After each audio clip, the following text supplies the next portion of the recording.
अस्सलाम वालेकुम। आज हम हमारा जो चैप्टर सिमिलैरिटी है इसका प्रॉब्लम सेट 1 जो है इसका लास्ट पार्ट है और सेकंड पार्ट है वो इंशाल्लाह फिनिश कर लेंगे। तो जल्दी से स्टार्ट कर रहे हैं। क्वेश्चन नंबर 7 है, in the given figure A D C ये कोलिनियर पॉइंट्स हैं एंड बी सी पर पॉइंट ए जो है यानी कि बी ई सी ये भी कोलिनियर है and segment D E is parallel to A B. D E ये साइड जो ट्रायंगल है ए बी सी उसकी गिवन साइड के पैरेलल है। फिर if A D is 5 D C is 3 और यहाँ पर जो आपको ये डिस्टेंस दिया है दैट इज़ बी सी 6.4 है। ये पूरा जो डिस्टेंस है ये 6.4 है। जैसे यहाँ पे सेपरेटली दिया है वैसे हमको यहाँ पे बी ई और ई सी का नहीं दिया है बल्कि ये पूरे का डिस्टेंस जो है 6.4 दिया है। तब हमें फाइंड करना है बी ई। तो बी ई फाइंड करने के लिए हम क्या करेंगे, पहले जो फाइंड करना है उसको एक्स आप सपोज कर लीजिए। अगर ये एक्स है तो ये जो बचा हुआ हिस्सा है ई सी, ये हिस्सा ये पोर्शन जो है 6.4 में से जो भी एक्स की वैल्यू आएगी आप उसको माइनस कर लेंगे तो वो जो बचेगा वो ई सी होगा। तो यहाँ तक क्लियर हो गया। अब हमको गिवन इन्फॉर्मेशन जो है वो डी ई ए बी के पैरेलल दिया है, यानी हम बेसिक प्रोपोर्शनैलिटी थ्योरम जो है यहाँ पर यूज़ कर सकते हैं। So in triangle A B C by basic proportionality theorem, इस थ्योरम की हेल्प से हम क्या लिख सकते हैं, A D upon D C, A D upon D C is equal to B E upon E C.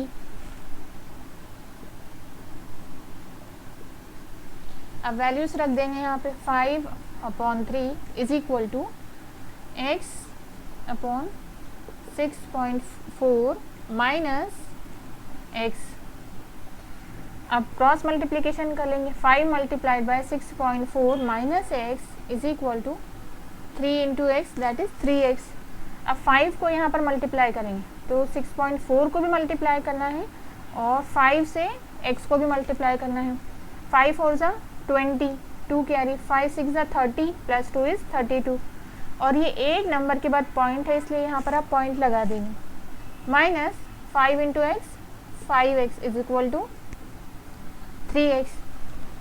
अब हम x की टर्म जो है वो एक साइड में ले लेते हैं और जो नंबर है वो यहाँ पर रह जाएगा। जैसे यहाँ पे 32.0 है तो 0 लिखने की ज़रूरत ही नहीं है। 32 is equal to 3x plus 5x, ये हो जाएगा 8x इज इक्वल टू 32, यानी x is equal to 32 upon 8। 8 1 ज़ा 8, 8 4 ज़ा 32 दैट इज़ x आपका आ गया 4।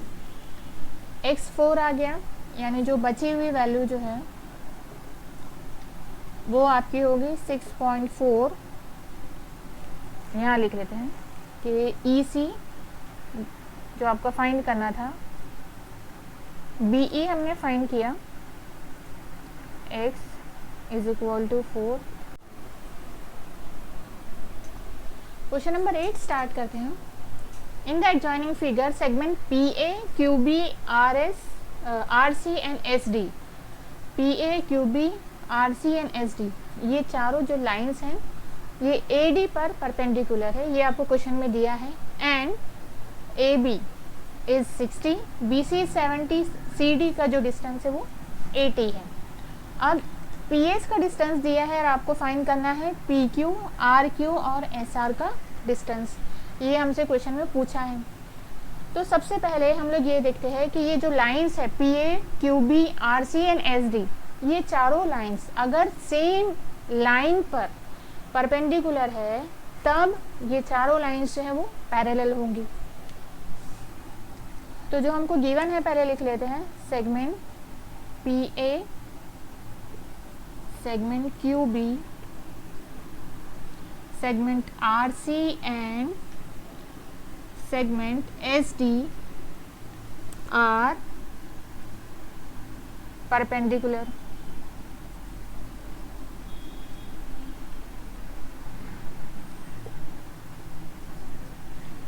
ये आपको गिवन है। अगर ये परपेंडिकुलर है तब ये चारों लाइंस जो होंगी वो पैरेलल होंगी। एंड सेगमेंट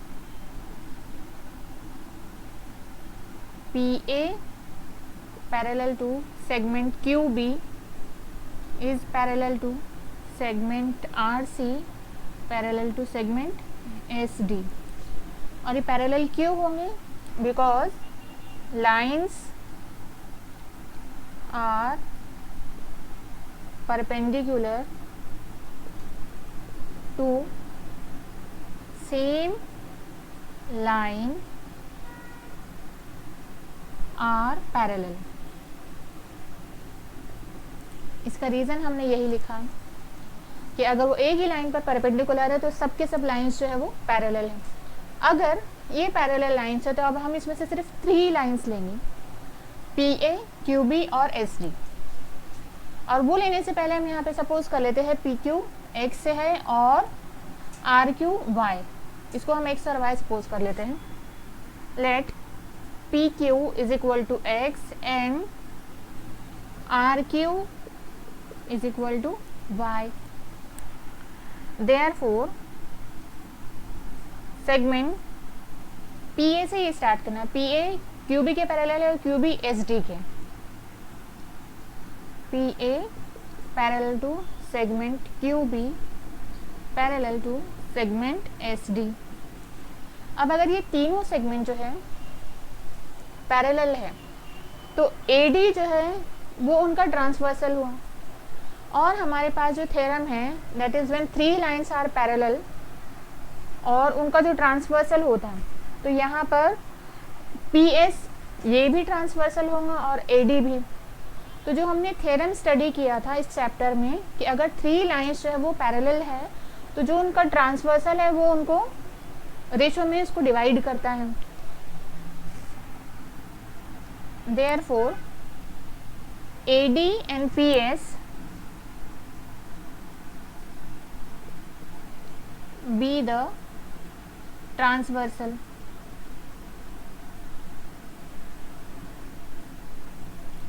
वो दोनों ट्रांसवर्सल हुए। अब जब ये ट्रांसवर्सल है तो हम इसे क्या लिख सकते हैं? AB upon BD। Therefore we can write AP upon BD is equal to PQ upon QS। That is PQ upon QS। अब इसकी वैल्यूज आप लिख सकते हैं। तो AB कितना है? 60। BD को आप लिख सकते हैं BC plus CD। BC plus CD। और PQ हमारे पास X है। जबकि अगर आपको SQ यहाँ पर लिखा है तो जो पूरा डिस्टेंस है 280 आप उसमें से x माइनस कर लीजिए। तो 280 माइनस x यानी यहाँ पर हो गया 60। BC है 70 और ये 80।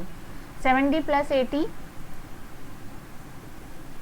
Is equal to x upon 280 minus x। 60 upon 150 is equal to x upon 280 minus x। अब 0 0 कैंसिल।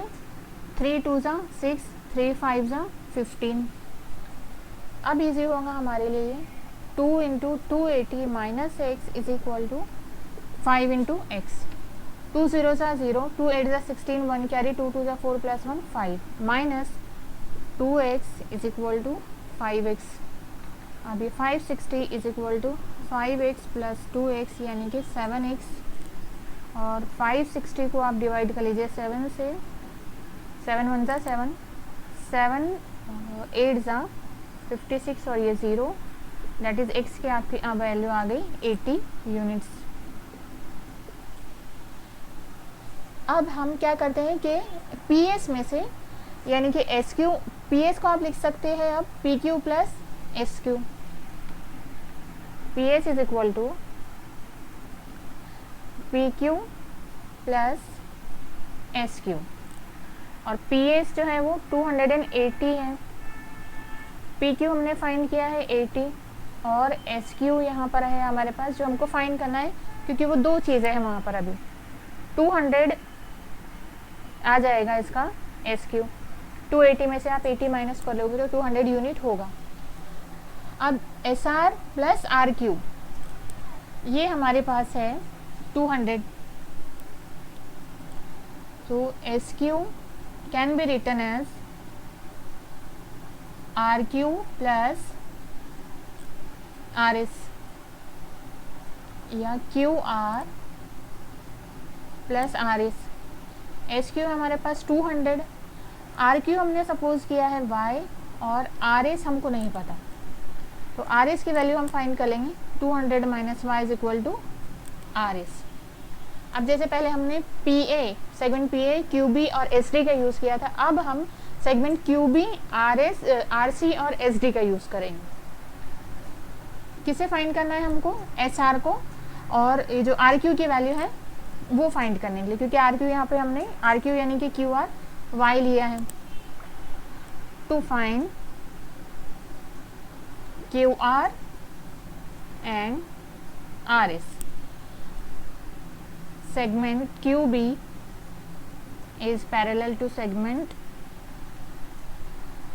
QB parallel है RC के and RC is parallel to SD। अब ये तीनों सेगमेंट जब पैरेलल है तो जो पैरेलल लाइंस वाला थ्योरम है कि पैरेलल लाइन है और उसका ट्रांसवर्सल है AD और PS, उसके बेसिस पर हम लिख सकते हैं BC अपॉन CD,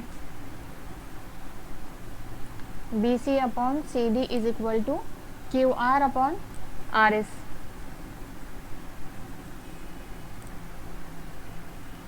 BC कितना है हमारे पास 70 और CD है 80, QR Y है और RS की वैल्यू हमने फाइंड की है 200 माइनस Y। और भी हमें 0 कैंसिल कर देना है और क्रॉस मल्टीप्लिकेशन कर लेंगे। 7 into 200 minus y is equal to 8y, 7 two ज़ा 1400 minus 7y is equal to 8y, 1400 is equal to 8y plus 7y यानी ये हो गया 15y।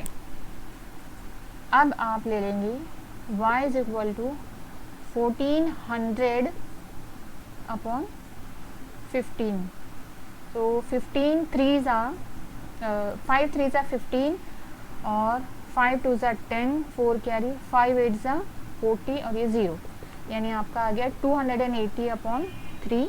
ये हमारी आ गई है y यानी कि आर क्यू की वैल्यू। और आर क्यू जो एस क्यू जो है वो एस क्यू की टोटल लेंथ जो है वो 200 माइनस आर क्यू है। S Q is equal to therefore S Q R Q plus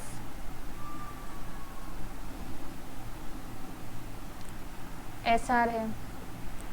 R Q आपने सपोज किया है y और S R as it is, जबकि एस क्यू था हमारे पास 200। अब यहाँ पर आपको y की प्लेस पर 280 अपॉन 3 ले लेना है और इधर 200। अब इसको हम जब इक्वल टू के दूसरी तरफ शिफ्ट करते हैं तब देखते हैं कि दोनों का सब्ट्रैक्शन में क्या होगा। तो ये हो जाएगा 200 minus 280 upon 3 is equal to S R. अब यहाँ पर हम इसका एलसीएम ले लेंगे, 2 3 ज़ा 6 और ये 20 एज इट इज़, यानी कि 200 3 ज़ा 600 डायरेक्ट आपने लिख लिया। 280 upon 3 is equal to S R. Therefore 0 minus 0 is 0 और यहाँ से आप बोरो करेंगे 10 minus 8 is 2 and 5 minus 2 is 3 upon 3 is equal to S are.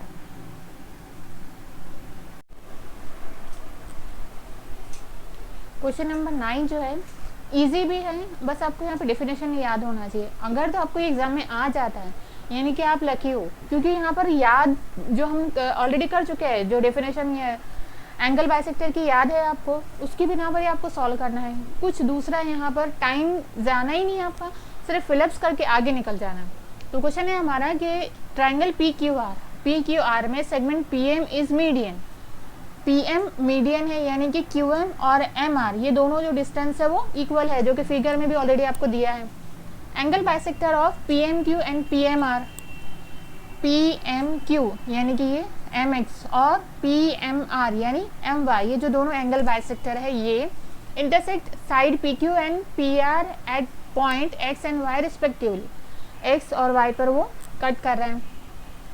Prove that x, prove करना है आपको कि एक्स वाई और क्यू आर ये जो दोनों लाइंस है, यानी कि एक्स वाई जो लाइन है वो ट्राइंगल की जो साइड है क्यू आर इसके पैरेलल है, और कंप्लीट आपको ये प्रूफ को करना है जो कि गिवन है। तो इजी है।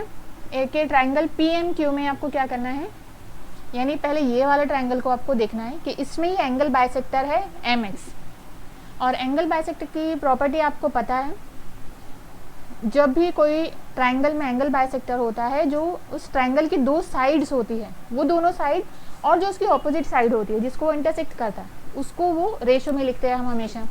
तो यहाँ पर हम लिख देंगे P M upon M Q, यानी यहाँ पर आ जाएगा P M upon M Q is equal to P X upon X Q, P X upon X Q. Next in triangle P M R, क्योंकि यहाँ पे दूसरा ट्राइंगल वही लिया है, M Y is angle bisector, तो इसमें भी सेम वही होगा, जो ट्राइंगल की दोनों साइड से आप उसका रेशो और जो उसकी अपोजिट साइड है जिसको एंगल बाइसेक्टर इंटरसेक्ट करता है आप उसके रेशो के इक्वल में लिख दीजिए, यानी कि P M upon M R is equal to P Y upon Y are.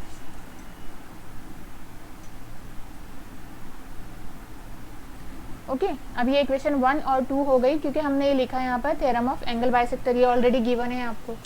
But M P upon M Q, ये एम पी और M Q M P M R के इक्वल है। M P upon M Q का जो ratio है वो M P upon M R के ratio के इक्वल है। वाई? बिकॉज क्यू एम और एम आर ये दोनों भी सेम ही है। एम जो है वो मिड पॉइंट है क्यू आर के लिए, तो ये दोनों डिस्टेंस सेम है। अब अगर ये सेम हो गया तो इक्वेशन 1 के बेसिस पर आप क्या लिख सकते हो कि उनका जो एक साइड है वो इक्वल हो गया पी एम वाला, तब P X upon X Q और P Y upon Y R ये भी सेम होगा। और ये लिखा जो हमने लिखा है, यानी कि P M upon X Q is equal to P Y upon Y R, अगर जो ट्राइंगल की दोनों साइड है जो कि इनका रेशो, दोनों साइड का जो रेशो है वो इक्वल है, तब दोनों साइड को जो लाइन कट करती है ना, वो लाइन ट्राइंगल की जो थर्ड वाली साइड है जिसको इंटरसेक्ट नहीं कर रही उसके पैरेलल होती है। और ये वाला जो हमारा स्टेटमेंट है ये कन्वर्स ऑफ बीपीटी जो है, जो बेसिक प्रोपोर्शनैलिटी थ्योरम है, उसका स्टेटमेंट है। तो उसके बिना पर हम लिख सकते हैं कि एक्स वाई पैरेलल है क्यू आर के, बस finish. In figure bisector of angle B and C आपको गिवन है, और ट्राइंगल ए बी सी के अंदर वो एक्स और वाई, जो बी और सी के एंगल बाइसेक्टर वो एक्स पर एक दूसरे को इंटरसेक्ट करते हैं। एंड ए बी आपको 5 दिया है, ए बी 5 है और ए सी 4, बी सी 6 है। तो सबसे पहले हम बी वाई फाइंड कर लेते हैं, बी वाई या फिर वाई सी, दोनों में से कोई एक कीमत आपको फाइंड करना है। और हम ये क्यों फाइंड करें, क्योंकि हमको ए बी वाई, जब भी एंगल बाइसेक्टर की बात चल रही होती है ना, तो हमको एक ट्राइंगल चाहिए होता है उसके लिए, ताकि हम उसके लिए जो हमारा एंगल बाइसेक्टर वाला थ्योरम यूज़ कर सकें। तो जब हम वो थ्योरम यूज़ करेंगे तो यहाँ पर A B upon B Y is equal to A X upon X Y हम लिखेंगे। अब ये ए एक्स और एक्स वाई की वैल्यू तो हमको दी नहीं है, वही हमको फाइंड करना है। तो इसके लिए सबसे पहले हमको ये वैल्यू जो है सपोज करना ज़रूरी है। तो हम इसको ले लेते हैं कि let B Y is equal to x. अगर बी वाई एक्स हो गया तो बी सी क्या है, B Y plus Y C है, यानी बी वाई की प्लेस पर आप x रख दीजिए और बी सी है 6 is equal to Y C, यानी कि हमारे पास ये आ गया 6 minus x is equal to Y C. तो वाई सी की वैल्यू आपके पास एटलीस्ट आ गई। अब in triangle B A C, angle bisector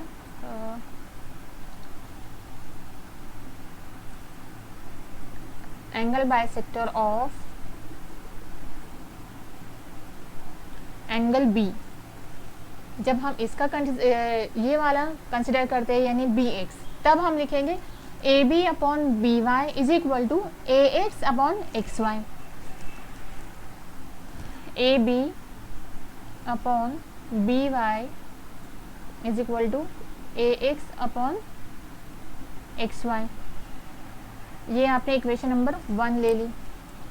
अब होगा हमारा दूसरा ट्रायंगल यानी A C Y, in triangle C A Y या फिर A C Y, angle bisector of angle C. जब एंगल सी का आप एंगल बाइसेक्टर लेंगे तो ये होगा A C upon Y C is equal to A X upon X Y. Equation 2 है। अब एक 1 और 2 में आप देखेंगे तो उनके जो आर एच एस है वो सेम है, तब हम लिख सकते हैं A C upon Y C is equal to A B upon B Y.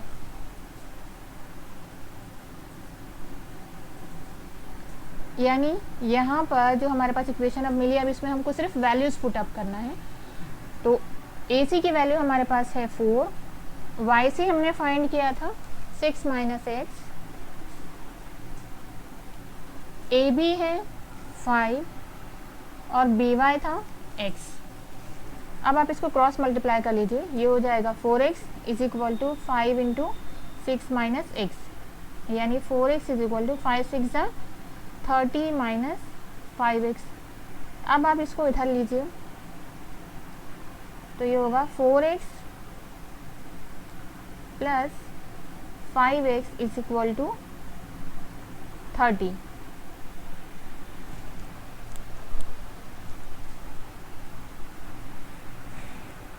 Four plus 5 9x is equal to 30, यानी x आपका हो गया 30 अपॉन 9। सो ये 3 3 ज़ा 9, 3 10 ज़ा 30। x की कीमत आ गई आपकी 10 अपॉन 30। अब ये 10 अपॉन 30 हमको यहाँ पर रख लेना है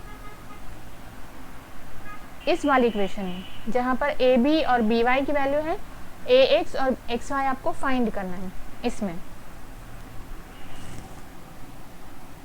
ए B upon B Y is equal to A X upon X Y, क्योंकि फाइंड जो है हमको A X upon X Y ये करना है।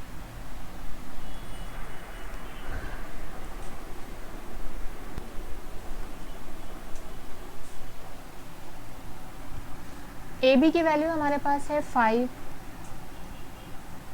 और बी वाई जो हमने स्टार्ट में सपोज किया था वो था x, और x की वैल्यू अब आ गई आपके पास 10 upon 3 is equal to A X upon X Y. अब इसको सॉल्व करने पर ये हो जाएगा 5 multiplied by 3 upon 10 is equal to A X upon X Y, that is 5 1 ज़ा 5, 5 2 ज़ा 10, यानी X Y A X upon X Y की वैल्यू हमारी हो गई 3 अपॉन 2।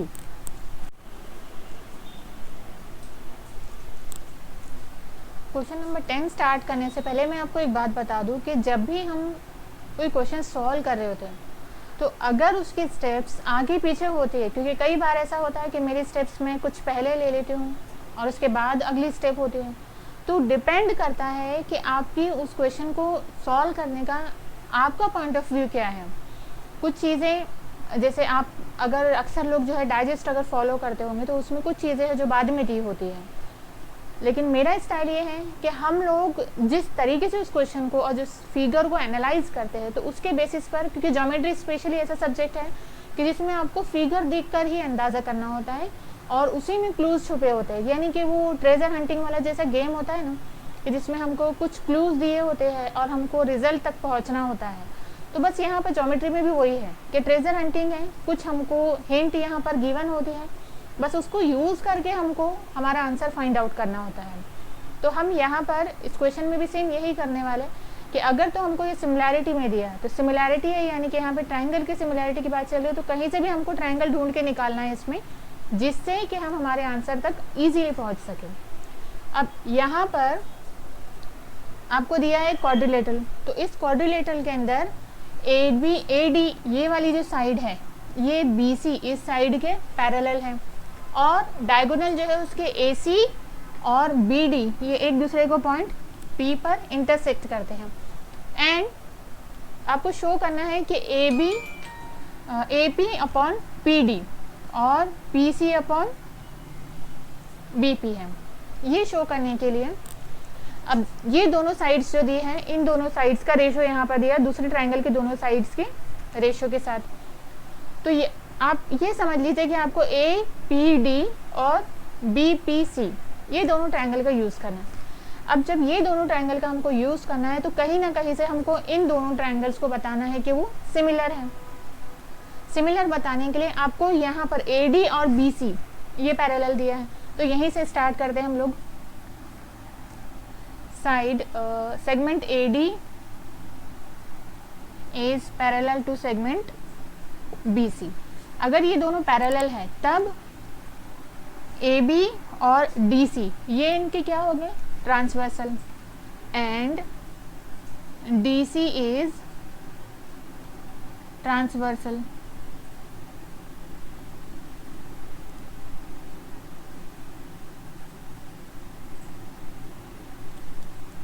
अब अगर वो ट्रांसवर्सल है तो आप यहाँ पे गौर से अगर देखेंगे तो ये AD फिर ये D से B की तरफ और B से C की तरफ जा रहा है, यानी D पर जो एंगल बन रहा है और जो एंगल B पर बन रहा है, तो ये एंगल दोनों कॉन्ग्रुएंट होंगे। क्यों? क्योंकि ये Z के फॉर्म में एंगल बन रहा है, यानी ये अल्टरनेट एंगल बन रहा है। Therefore angle ADB is congruent to angle DBC। जबकि हम ADB अगर ये वाला पूरा हिस्सा ले रहे हैं और DBC, तो यहाँ पर ये वाली पूरी साइड अगर आप कंसिडर करें तो हम क्या करते हैं कि इन दोनों ट्रायंगल को सेपरेट कर लेते हैं, यानी कि APD और BPC। पहले आप यहाँ पर लिख लेते हैं अल्टरनेट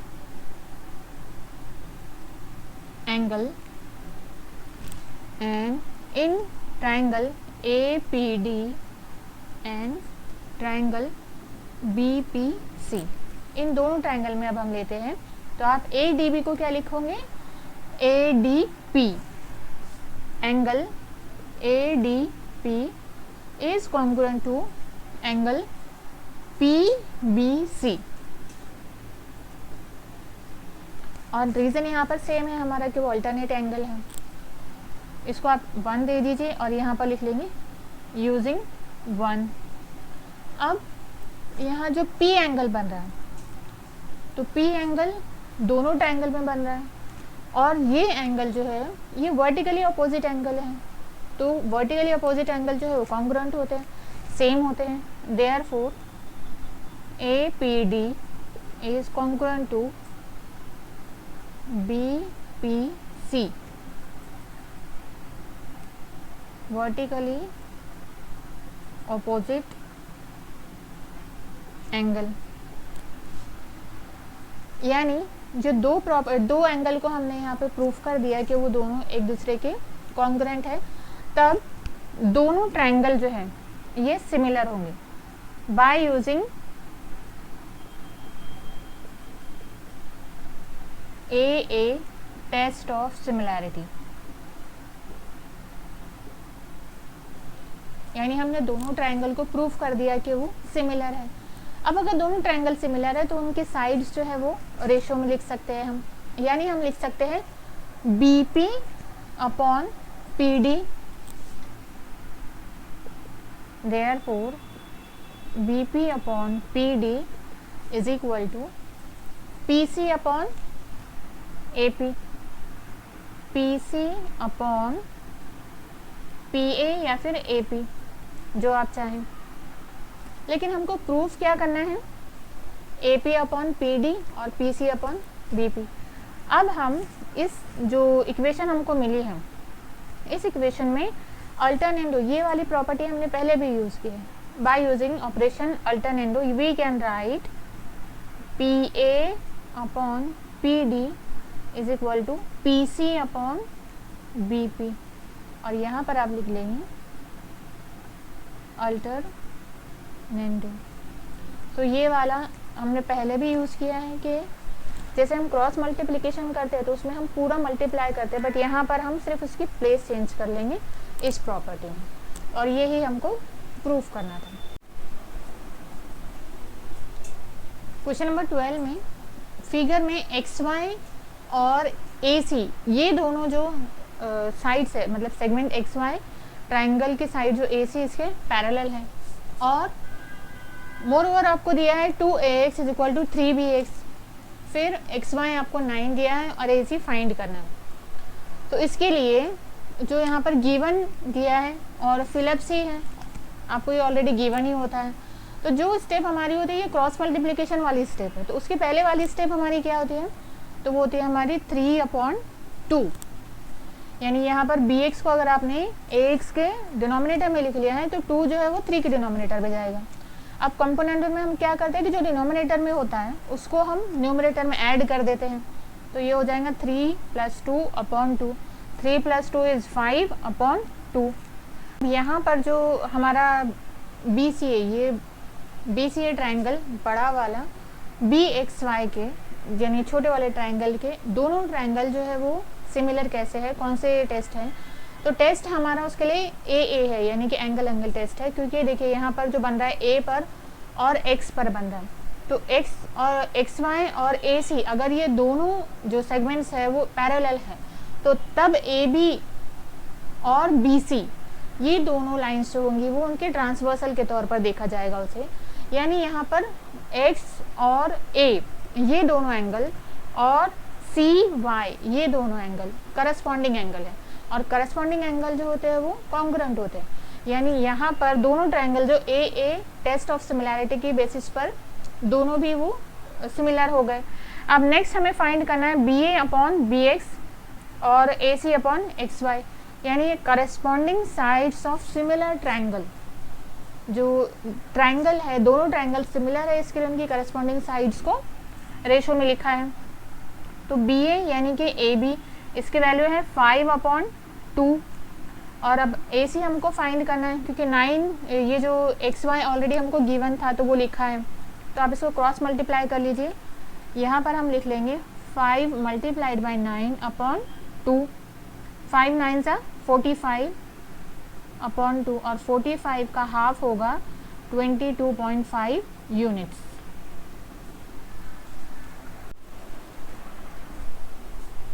फाइनली लास्ट क्वेश्चन है हम लोग का 13 नंबर का। In figure the vertices of square DEFG, ये ट्राइंगल के अंदर एक स्क्वायर दिया है और उसमें बोला है कि are on the sides of triangle ABC, यानी कि वो जो उसके वर्टेक्स हैं वो ट्राइंगल पर वाक़ हैं, एंड आपको प्रूफ करना है DE² = BD × EC, और हिंट आपको दिया है कि GBD यानी GBD ये वाला ट्राइंगल आपको CEF के इस वाले ट्राइंगल के अगर हम सिमिलर सपोज इसको साबित कर देते हैं तब इजी हो जाएगा। ये हिंट है आपकी, तो हिंट का हम यूज़ करेंगे, लेकिन उसके पहले हमको जो गिवन है वो लिख लेना है। गिवन क्या है हमारे लिए कि जो DEFG ये जो स्क्वायर है, अगर स्क्वायर है तो आपको पता है कि उसकी ऑल 4 साइड्स की जो लेंथ है वो इक्वल है। Since DEFG is a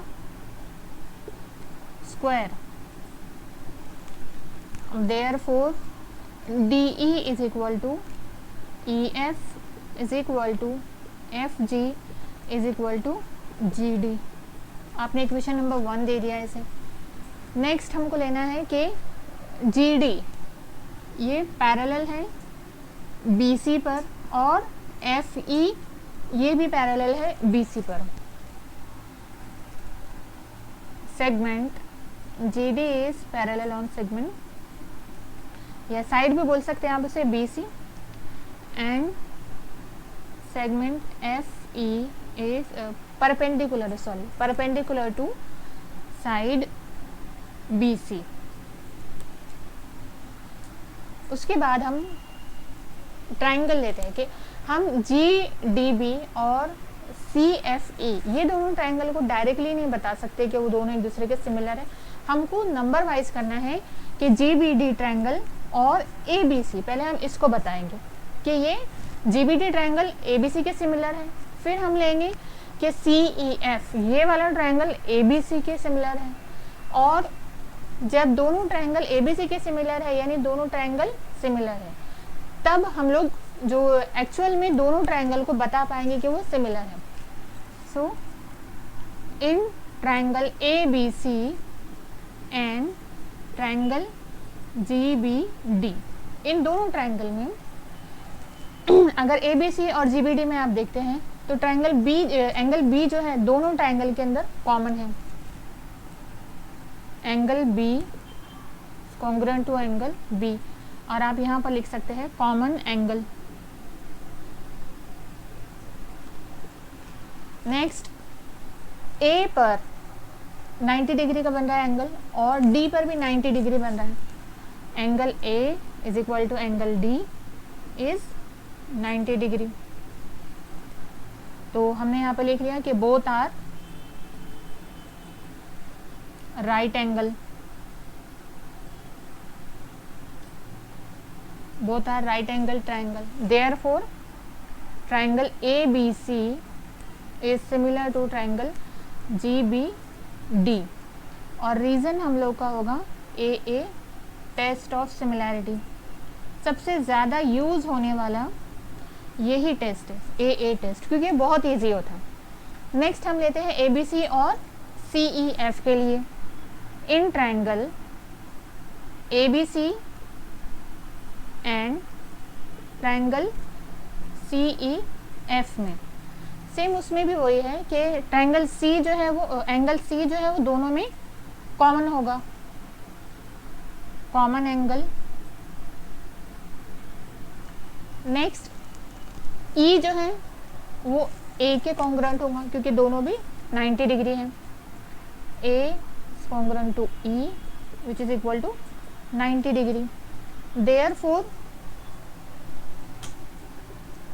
triangle ABC is similar to triangle CEF। और यहाँ पर रीजन भी सेम होगा, AA test of similarity.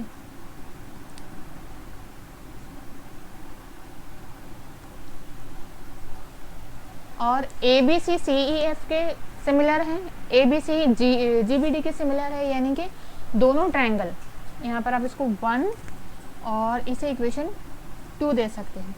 Therefore triangle GBD is similar to triangle CEF। और यहाँ पर हमने जो प्रॉपर्टी पढ़ी थी ट्रांजिटिविटी, उसका यूज़ होगा। दोनों ट्राइंगल जब हमने साबित कर दिया कि वो सिमिलर है तो हम उनकी जो साइड्स है उसको रेशो में लिख सकते हैं, यानी आप लिख लेंगे BD upon FE, BD upon EF या FE, और GD upon CE, GD upon EC या CE। अब यहाँ पर देख लेते हैं हमको कि जो हमको साबित करना था उसमें से BD और EC तो हमारे पास आ गया। BD और EC, इसको पहले हम क्रॉस मल्टीप्लाई कर लेते हैं। तो ये होगा BD multiplied by EC is equal to GD multiplied by EF। यानी एक साइड तो आ गई, यहाँ पर अब हमें DE स्क्वायर चाहिए।